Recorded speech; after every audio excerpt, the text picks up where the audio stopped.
It started like any other quiet morning on my ranch. Blue skies, crisp air, and the low hum of cattle grazing across the south pasture. I was up early, checking fences after a storm the night before had knocked over a few panels. I had no idea that by noon, my entire property would be crawling with law enforcement, federal agents, and a very angry HOA president screaming about national security. You see, my ranch lies just beyond the boundary of our neighborhood's HOA. I own land that stretches a good mile beyond their manicured sidewalks and poorly enforced bylaws. For years, they've tried to drag me into their drama, claiming I was visually lowering property values with my old barn or uncut grass near the fence line. I always ignored them. That is, until a single-engine plane, yes, a real one, crash-landed right into my east field. I heard it before I saw it.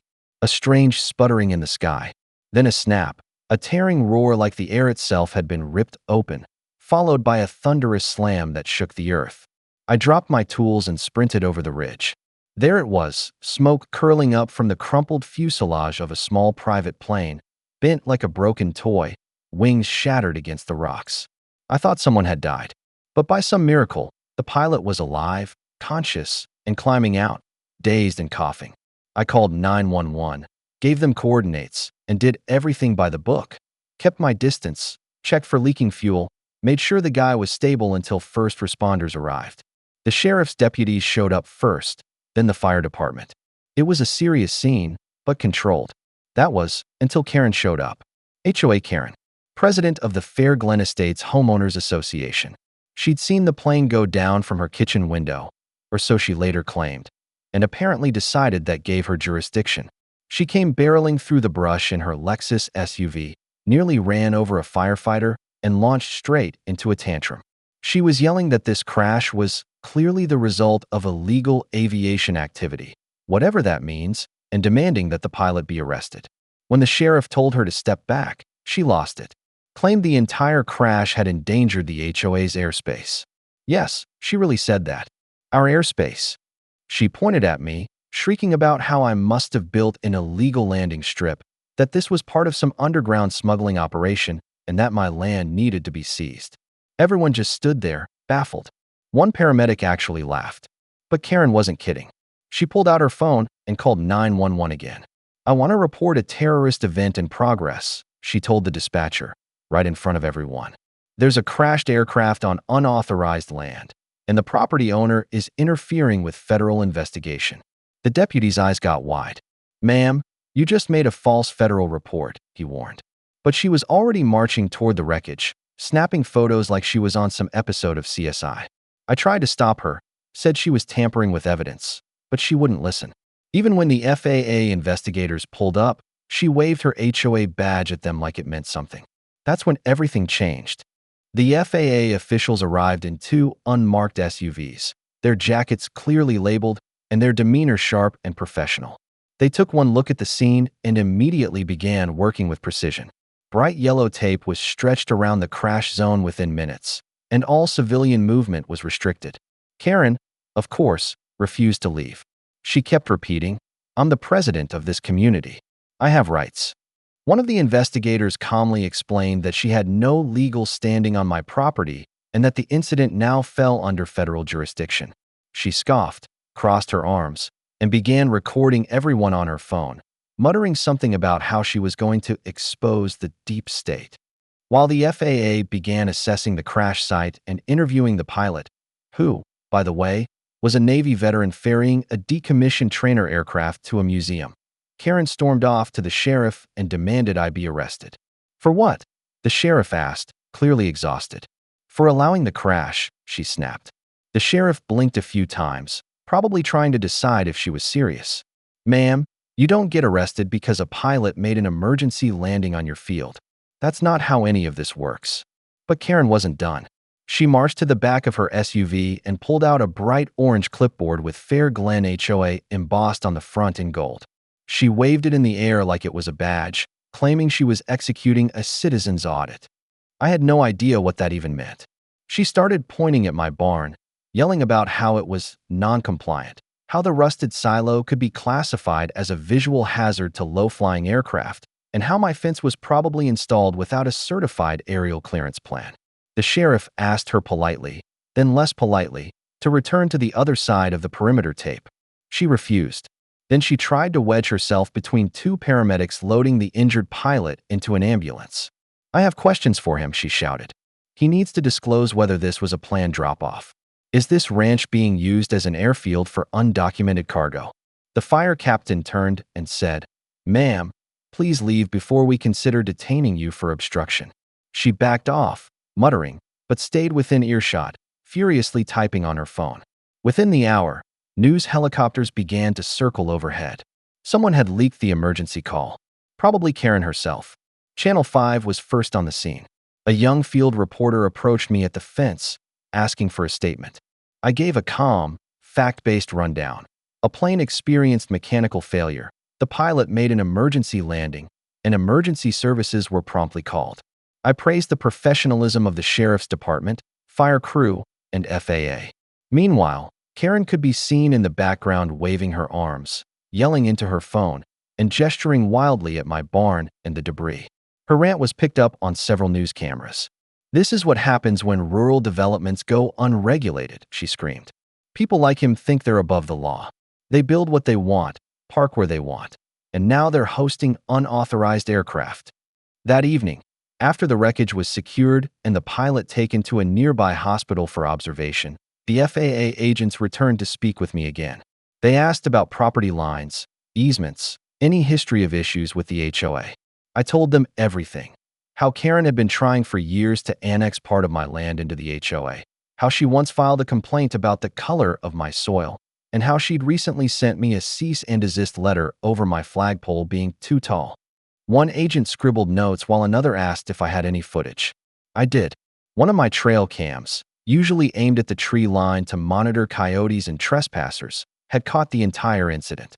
You could clearly see the plane coming down, hitting the ground, the pilot stumbling out, and then, about 6 minutes later, Karen's Lexus roaring up through the scrub, right through the yellow caution tape. She got out, ducked under a branch, and began picking through the wreckage like she was at a yard sale. She actually pocketed something, looked like a metal box. The agents went quiet. I handed over the SD card without being asked. One of them nodded. "This will help." Not long after, Karen came storming back, this time with a clipboard, a small measuring tape, and what appeared to be a laser pointer. She said she was conducting a rapid hazard assessment and would be issuing citations on behalf of the Neighborhood Safety Committee.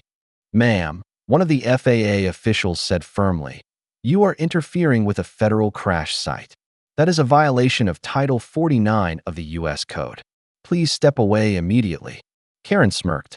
"You have no jurisdiction over a neighborhood safety audit. This is a residential oversight matter." The lead investigator paused, then asked, "Are you aware you've trespassed on a federal accident site, removed materials, and interfered with ongoing emergency operations?" Karen didn't flinch. "I'm aware of my duty to protect the community," she said. The silence that followed was heavy. The investigator pulled out a small notepad, scribbled something, then said to his colleague, "Document everything she touched." Karen, still convinced she was the smartest person in the room, pivoted and started walking back toward her car. She paused, took one final picture of my barn, and shouted, "Don't think this is over.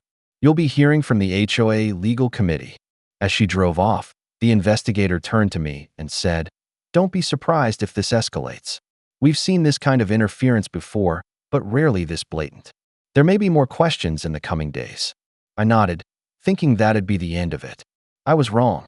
That was just the beginning. 2 days after the crash, a plain white envelope showed up at the HOA office addressed to Karen personally. No branding, no return address, just a bold black stamp that read confidential. Inside, as I'd later find out, was a formal notice from the Federal Aviation Administration informing her that she was under investigation for obstruction of a federal crash site, interference with emergency services, and unauthorized removal of government-tagged aircraft components. I wouldn't have even known about it so soon if it weren't for a juicy bit of accidental eavesdropping. One of the HOA maintenance guys, Frank, who'd always had one foot out the door, accidentally picked up Karen's call over his radio headset. She was yelling, not realizing she'd been patched through to the crew's open frequency. Every word echoed through the landscaping team's radios across the entire neighborhood. How dare they accuse me? I was helping. I'm being targeted by a federal smear job, she screamed. And just like that, the scandal spread through the community like wildfire. By that weekend, everyone was talking. Residents whispered in cul-de-sacs, posted cryptic memes in neighborhood group chats, and speculated in the grocery store parking lot. Even the local coffee shop updated their chalkboard with a drink special called the Karen Crash Latte, extra bitter with a shot of hot mess. Karen tried to control the narrative. She held an emergency press address in front of her house, complete with a podium and an American flag she'd clearly bought that morning. With the few remaining HOA board members standing behind her, she declared herself the victim of weaponized bureaucracy and claimed she'd acted only in the interest of public safety and transparency. But screenshots of her private HOA texts told a different story. Several neighbors leaked her messages to news outlets. In them, Karen boasted that the plane crash might finally be her chance to get my hayfield condemned as unsafe, and that she'd find a way to annex that damn pasture once and for all. She even texted one board member saying, "This might be the break we've been waiting for. Crash or no crash, he's got to go." When the FAA agents returned for a second visit, this time with a federal marshal accompanying them, it was clear the investigation had escalated. They didn't just want to talk anymore.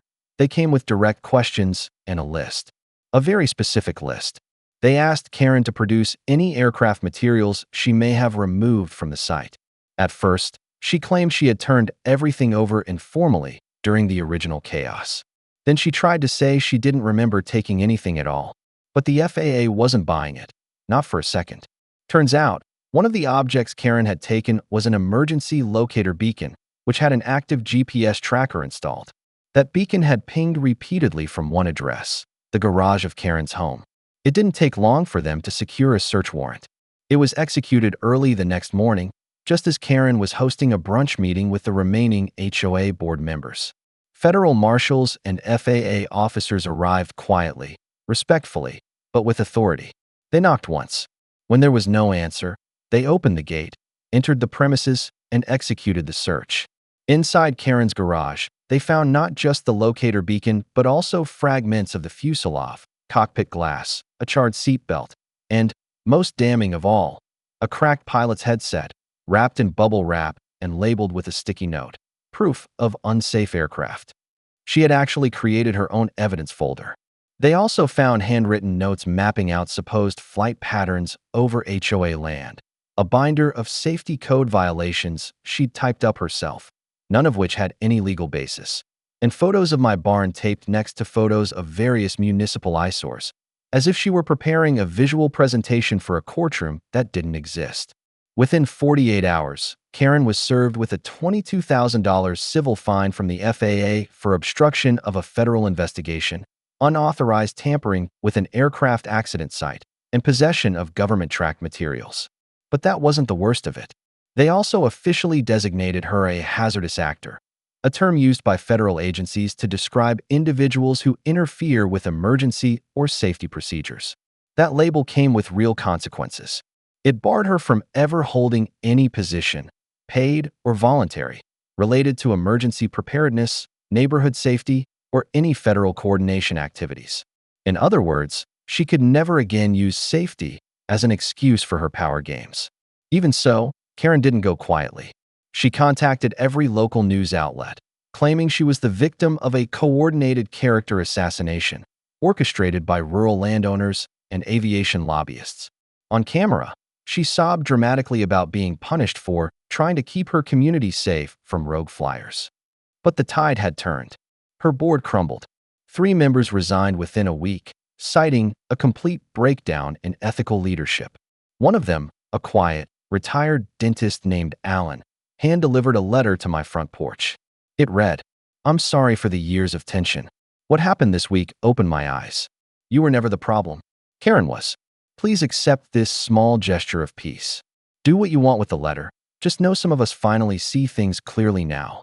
And if that weren't enough, the final blow came from the pilot himself. Once he was fully recovered, he filed a formal complaint through his military contacts, accusing Karen of endangering his life.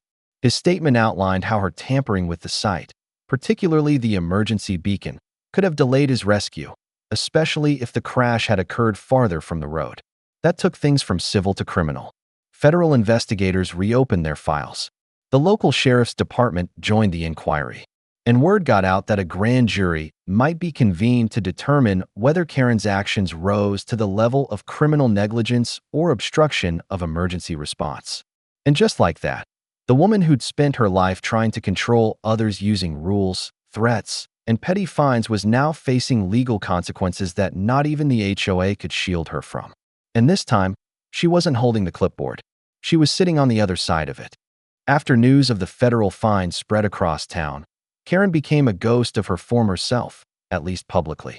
Her usual morning rounds where she'd march up and down the streets with a notepad and a Bluetooth headset barking orders to imaginary committees suddenly stopped. Her SUV, always parked slightly crooked to assert some kind of dominance, didn't move for days. The HOA president's sign on her lawn mysteriously disappeared overnight, and the American flag she'd hung backward in protest quietly vanished the next morning. But what really signaled the shift was the silence. For someone who had once weaponized noise, whether through gossip, legal threats, or emergency meetings about grass height infractions, Karen's absence was loud. People noticed. Neighbors began cautiously stepping out of their homes, exchanging tentative nods like survivors after a long storm. Some walked their dogs past my property and finally waved. A few even stopped to chat. One older gentleman leaned on his cane and said, "You know, I always thought she was going to get herself into trouble. Just didn't expect it would involve a plane crash." But Karen wasn't done, not entirely. She went underground, figuratively speaking. Word got around that she was trying to reassert power in more subtle ways. She started slipping anonymous letters into mailboxes. Letters filled with vague threats about property values declining and certain individuals being responsible for bringing federal scrutiny to the neighborhood. One of my neighbors, Rebecca, a schoolteacher with zero tolerance for nonsense, had finally had enough. She installed a motion-activated camera on her front porch and caught Karen, wearing sunglasses and a hoodie, slipping a typed and signed note under her doormat at 6:12 in the morning. That video made it to social media. Rebecca uploaded it with the caption, "Caught the HOA Phantom in action." It went viral locally. Memes followed. One had Karen edited into a Scooby-Doo villain scene, with the caption, "Let's see who's behind the neighborhood chaos." Karen again. Even local businesses caught on. A pizzeria down the road introduced a No Karen Zone happy hour special, 50% off for anyone who'd ever received a bogus HOA violation. The community, once afraid to challenge her, was finally laughing. Meanwhile, I had my own battles to deal with. The FAA was still reviewing footage, documentation, and property boundaries. Though I had nothing to hide, they were meticulous. One day, 2 agents came by and asked to see the silo Karen had called aerially hazardous. They took measurements, snapped photos, and even used a drone to model flight paths. Turns out, not only was the silo perfectly compliant with agricultural zoning and aviation safety regulations, it had also been registered as a historic fixture, originally erected in 1912 and listed in the county archives. It had more legal protection than Karen's entire HOA board. That discovery prompted a second investigation, not into me, but into the HOA's misuse of enforcement powers. Apparently, Karen had filed over 300 complaints in the past 2 years, most of which were based on nothing but personal preference or outright fiction. One neighbor had been fined $200 for excessively beige shutters. Another had been ordered to repaint their home because it clashed with seasonal neighborhood tones. I volunteered to share the archives I'd compiled over the years. Photos, letters, timestamps. My file was 3 inches thick. One FAA agent raised an eyebrow and said, "You've been building this case a while, haven't you?" I nodded. I just never thought it'd take a plane crash to get people to listen. Soon after, a surprise community vote was scheduled. A group of residents, now emboldened and organized, had invoked an obscure clause in the HOA bylaws allowing for emergency recall of board members under special circumstances, such as federal interference or public scandal. The vote was scheduled for a Saturday morning at the community hall, which hadn't been full in years. When I arrived, the parking lot was packed. People stood shoulder to shoulder, holding printed flyers, some wearing T-shirts that said, "Turbulence 2025." never forget. Someone even brought a toy airplane and parked it on top of a podium. Karen was there, of course. She showed up 5 minutes late, wearing oversized sunglasses and a scarf wrapped around her head like she was dodging paparazzi. She stood at the front of the room, flanked by two of the last loyal board members, and tried to give a speech. It didn't go well. She began by calling the whole process a witch hunt, then pivoted to blaming military-industrial landowners, and finally accused the entire room of mob behavior. But when the time came for the vote, it wasn't even close. 87% voted for her immediate removal. The remaining 13% abstained or accidentally checked the wrong box. No one voted to keep her. A cheer erupted. For the first time in years, it felt like the neighborhood could breathe again. After the vote, the interim president, a soft-spoken woman named Marlene who'd lived in the community for 30 years, walked up to me personally. She held out a hand and said, "Thank you for standing your ground. We forgot what that looked like." That evening, as the sun set over the ridge and the last of the news vans pulled away, I stood on my porch watching a line of neighbors walk past my gate. Some waved. Some clapped. One little girl pointed at the barn and said, "That's where the airplane saved us." I smiled. It wasn't the crash that saved the neighborhood. It was the exposure. The truth. The moment everything Karen had built finally collapsed under the weight of her own arrogance. Funny how a disaster can become a turning point. And little did I know, it still wasn't over. Something else was about to surface. Something Karen had tried very hard to keep hidden. A week after the vote that removed Karen from power, things had started to settle down. You could feel the shift in the air. People were planting flowers again. Kids were riding bikes down the street without being stopped for driveway violations. For the first time in a long time, the neighborhood actually felt like a neighborhood. But peace, I've learned, doesn't come without digging up a few last skeletons. It started with a knock on my door early one morning. Not the kind of knock you ignore. Not the neighbor bringing muffins type. This one had weight to it. I opened the door to find a tall man in a gray jacket with a Department of the Interior badge. His name was Agent Darby. He told me, very calmly, that during the FAA's investigation into the plane crash, they had reviewed a batch of older land surveys, zoning applications, and restricted airspace filings. One of those filings had triggered a red flag, something that hadn't been reviewed properly in years. It showed that part of the HOA land, including Karen's personal property, had been fraudulently designated as a low-altitude buffer zone. What did that mean? In short, it meant that someone had illegally manipulated federal zoning maps to make it appear that my ranch and several other properties were in violation of air safety laws, when in fact, the data had been falsified to create leverage. And all arrows pointed to Karen. Agent Darby handed me a folder marked evidence. Inside were copies of emails, some dated as far back as 4 years ago. They were between Karen and a private zoning consultant, one she'd paid out of pocket. In them, she described tactical adjustments to the neighborhood maps. Her words, not mine.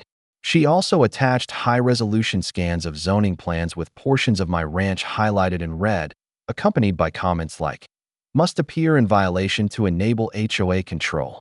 She didn't just want power, she tried to manufacture legal reasons to take it. I leaned back in my chair, staring at those papers while the agent continued talking.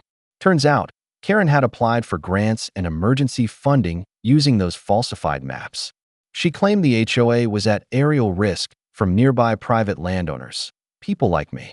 She even applied for federal money to install noise monitoring equipment and low-fly zone signs, which, thankfully, had never been approved.